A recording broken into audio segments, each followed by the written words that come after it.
Hi, welcome back to Think Fast, Write Fast. Today I'm going to talk about the Barebones process.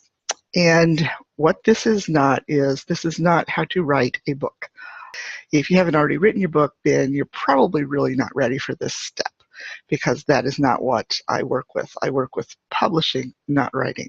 If you plan to submit your book to a mainstream publisher, you need to stop right now because everything I'm talking about is pretty much the opposite of mainstream publishing. And you'll find plenty of information about how to submit your book to a publisher online. Just go to the website, they tell you what to do, which is pretty much the opposite of self-publishing.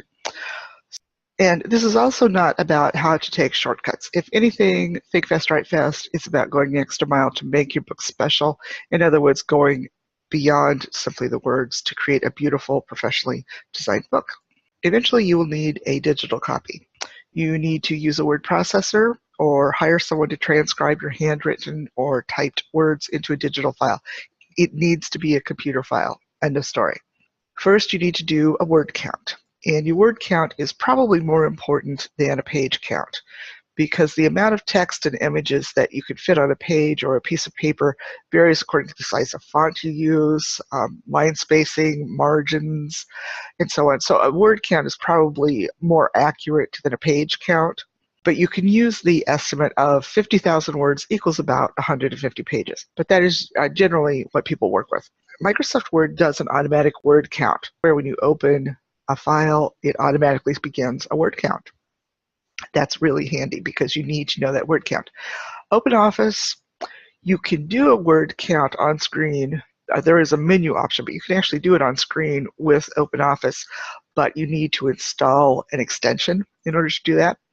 You can certainly do everything that we're going to do with OpenOffice Writer and many word processors for both Mac and PC. What you need to do is first choose a print size. Do you want 6x9?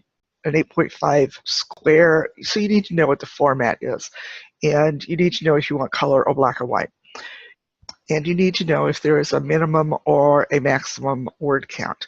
And that may be determined by whether or not you insist on having a title on the spine. And you really should have a title on your spine.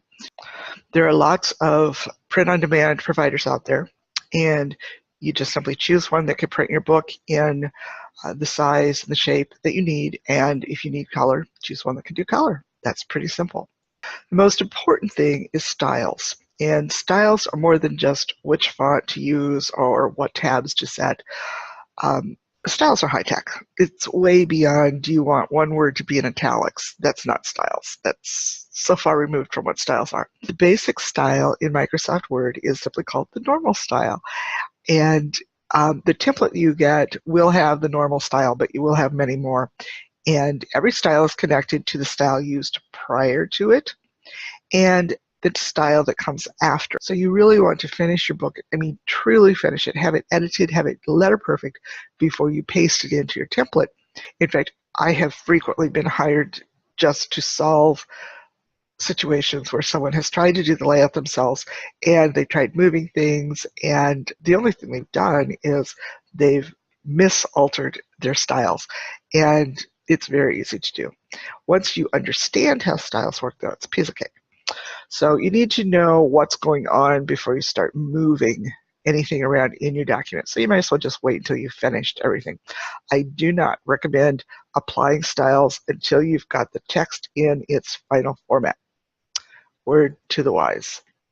After and only after you have everything perfected, paste your document into the template which your print-on-demand provider will provide you. You will download it. It will have at least some basic styles already created for you, and you can alter those, and that's when it gets really exciting. Later on, I'll show you how to create your own custom styles so that your books don't look like everybody else's. But you will then embed your fonts, and I have talked earlier about how to embed, but I will go over that again. Your fonts have to be embedded. Here's why. Here's the way POD works.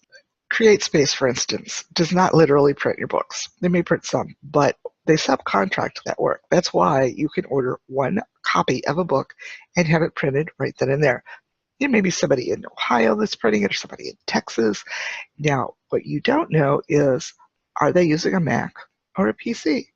You also don't know what fonts they have on their computer.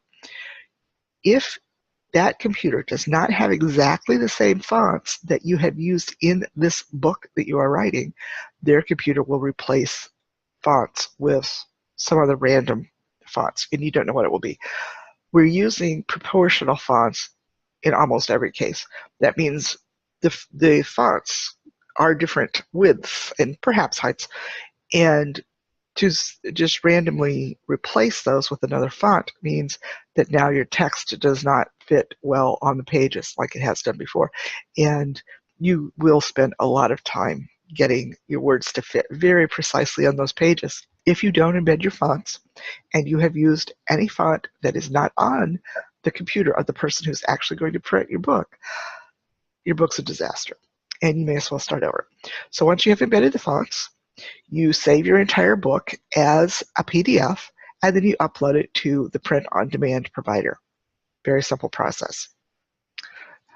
Famous last words.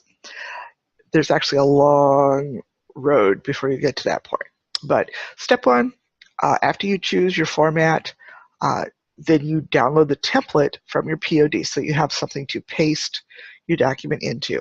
And you literally will paste it into that. And the styles that you will apply to the chapter names are what will generate your table of contents and generate it correctly. Styles do that. Never, ever type your table of contents. So that's all there is to it. So what's in this template that's so magic? We will talk about that in the future. The next video is something I call Book 101. This is one of my favorite parts of this workshop. I've taught this to live people in the room, and this is the part I enjoy the most, looking at what is a book. And we think we know, we look at books all the time, right? There's a lot that goes into actually creating a book, and we're going to explore that and talk about how to follow the rules and what rules you need to follow and how do you break the rules. Breaking the rules can be really very effective. You don't want your book to look like every other book in the world, but you don't want it to look so foreign that no one can figure out how to read it. You don't want to start your book on page 50 and let your readers figure out where the rest of the book is. So it's easier to effectively break the rules, in my opinion, if you know what the rules are in the first place and why the rules are in place. We're going to take a long, long look at just what is a book. So join me next time for Book 101. Talk to you later. This is Think Fast, Write Fast.